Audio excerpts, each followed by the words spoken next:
I'm here just to experience the whole thing, see the pomp and the circumstance, and just to be here and get the feeling of the crowd and the excitement. I love it.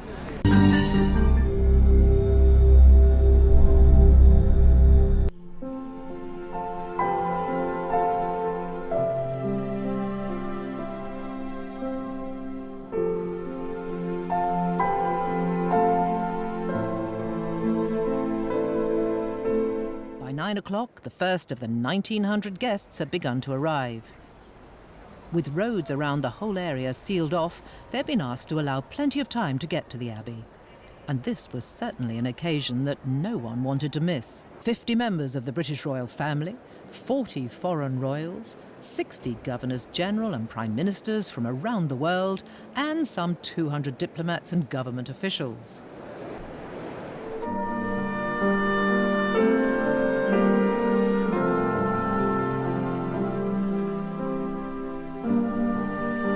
After a few last words of advice from the Dean, William and Harry began the long walk up the aisle, nodding greetings to the assembled guests as they went.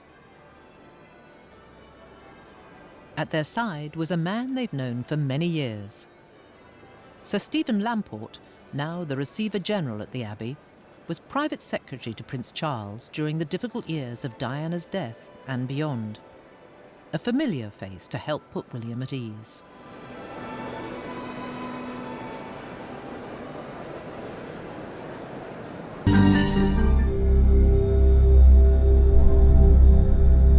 The Rolls, a 1950 model which was presented to the Queen when she was Princess Elizabeth, made its way through the arch and into the tilt yard.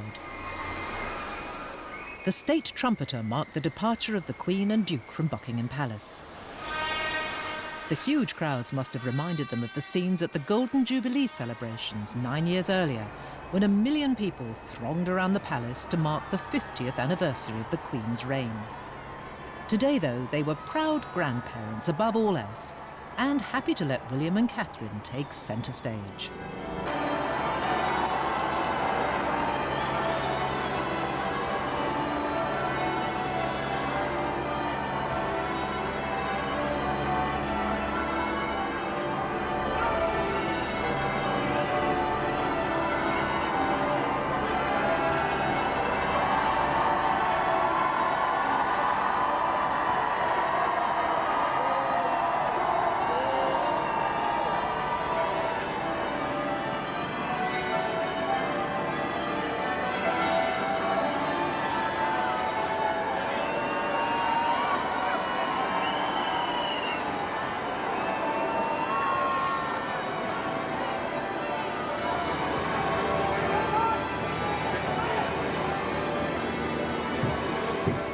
A fanfare from the state trumpeters of the Household Cavalry marked the Queen's arrival at the Abbey.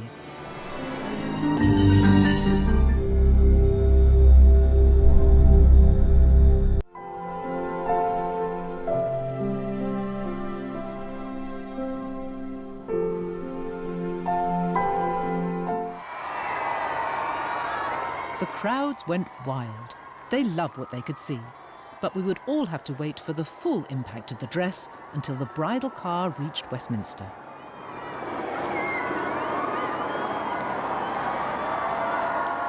And what a journey this must have been for a young woman from a small village in Berkshire. Born a commoner, Catherine Middleton was now on her way to become a princess, a duchess, and one day, queen.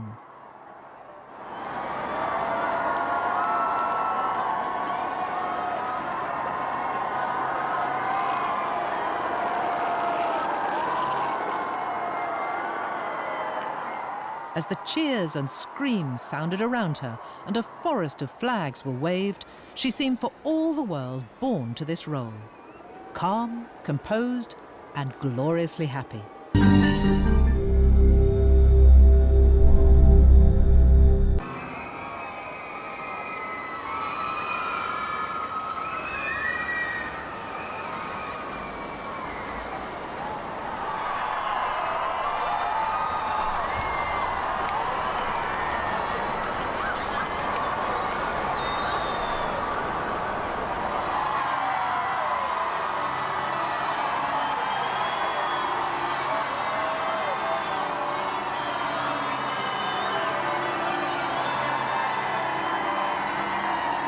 At a few seconds past 11 o'clock, the car drew up outside the Abbey.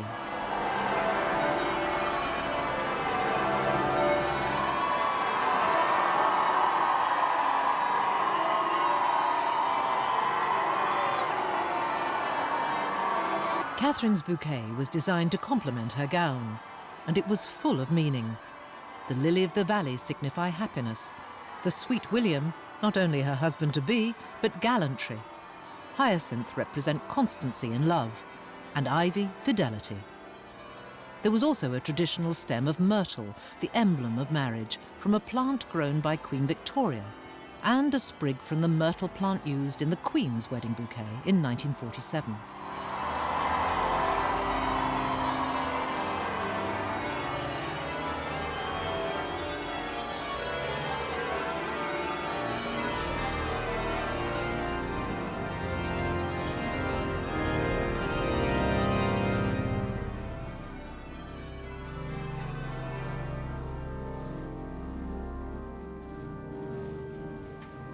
Time then for Prince William and his best man to take their places. They'd been waiting in a small private area behind the high altar.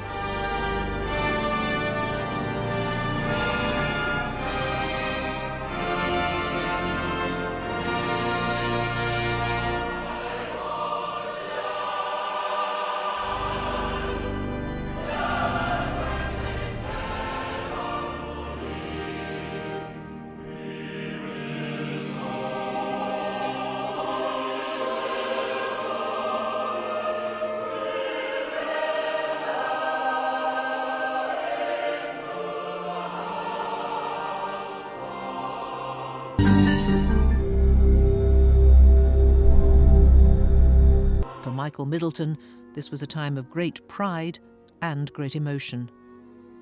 He looked overwhelmed at moments, and it seemed that Catherine was the stronger and more confident of the two. As the bride and her father approached the altar, Prince Harry couldn't help taking a sneaky look at the bride. And he liked what he saw, whispering to his brother, "Well, she looks beautiful, I can tell you that."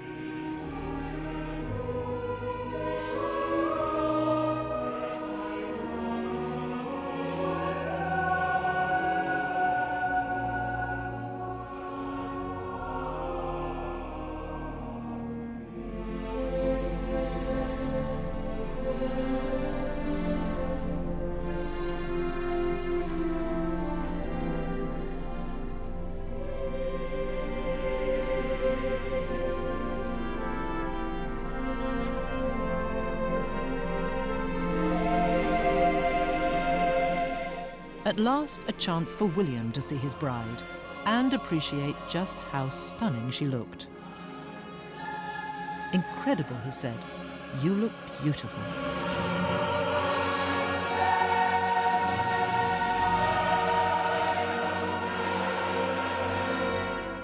And a light-hearted word for his soon-to-be father-in-law, along the lines of, "It was meant to be a small family affair."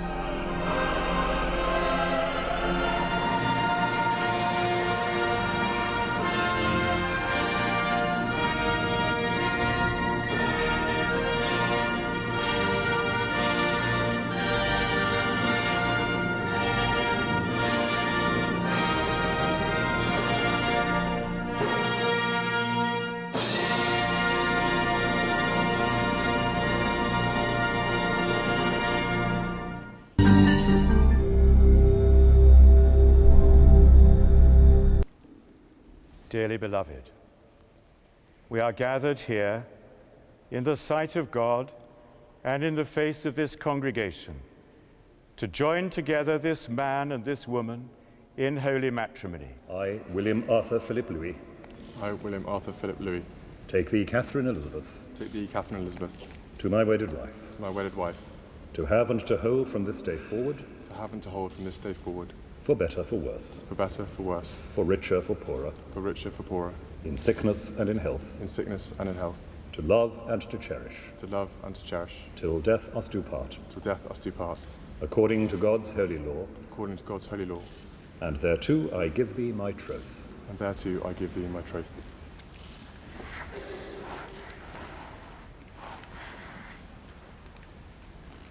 I, Catherine Elizabeth, I, Catherine Elizabeth, take thee, William Arthur Philip Louis, take thee, William Arthur Philip Louis, to my wedded husband, to my wedded husband, to have and to hold from this day forward, to have and to hold from this day forward, for better, for worse, for better, for worse, for richer, for poorer, for richer, for poorer, in sickness and in health, in sickness and in health, to love and to cherish, to love and to cherish, till death us do part, till death us do part, according to God's holy law, according to God's holy law, and thereto I give thee my troth. and thereto I give thee my troth.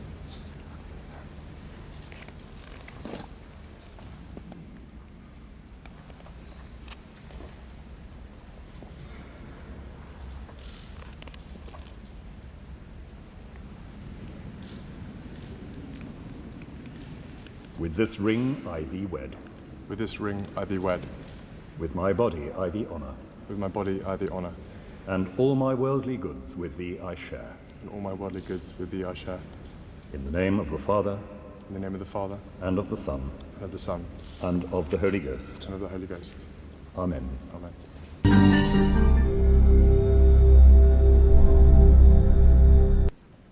The anthem by John Rutter, specially composed for the day.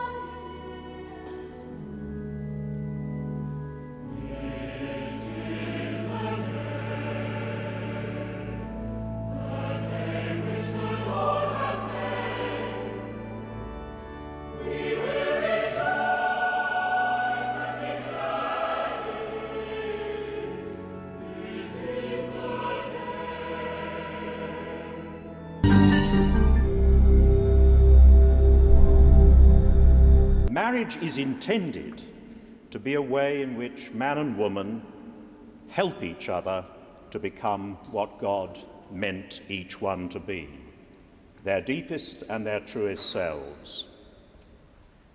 Many people are fearful at the prospects for our world, but the message of the celebrations in this country and far beyond its shores is the right one.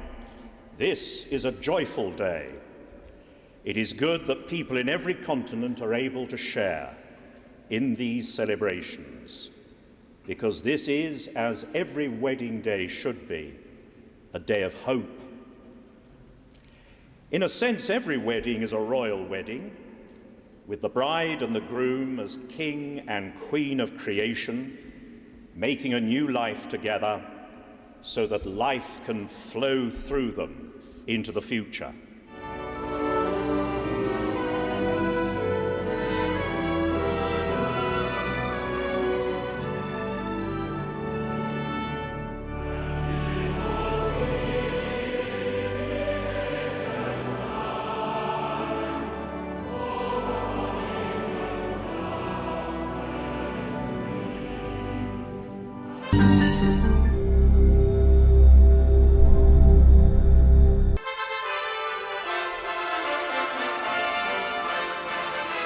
Trumpeters from the central band of the RAF sounded an accolade to the newlyweds. Specially composed for the day, it was called Valiant and Brave, the motto of the Prince's RAF squadron in North Wales.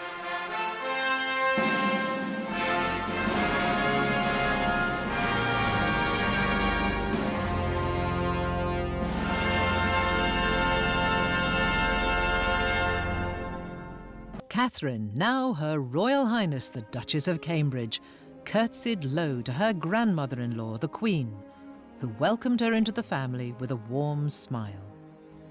Smiles of encouragement, too, from Prince Charles, who had worked closely with Catherine on choosing the music for the ceremony. The country and the worldwide audience shared in a very special family moment.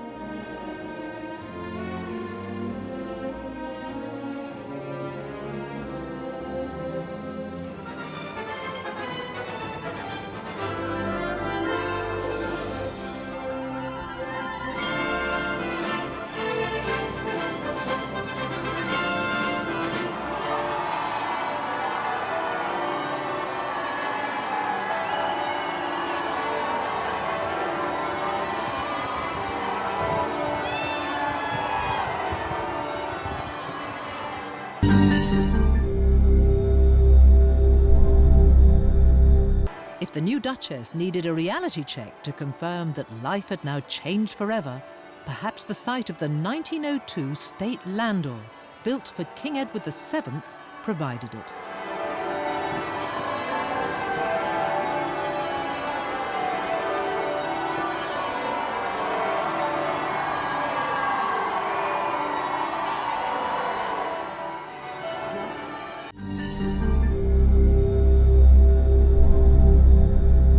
With impeccable timing, a signal was given and the carriage moved off to loud applause and great waves of cheering.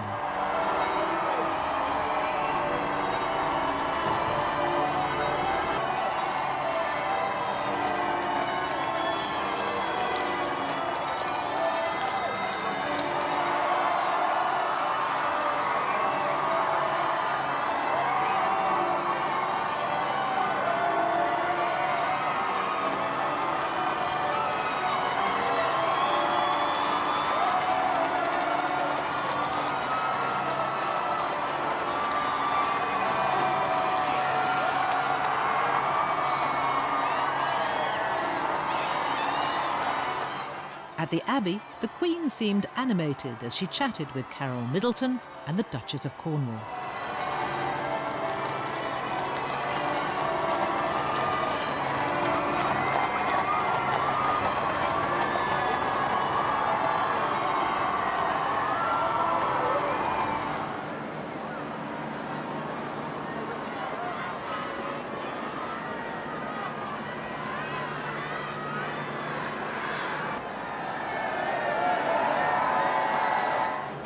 There were Londoners, away-day travellers and overseas visitors.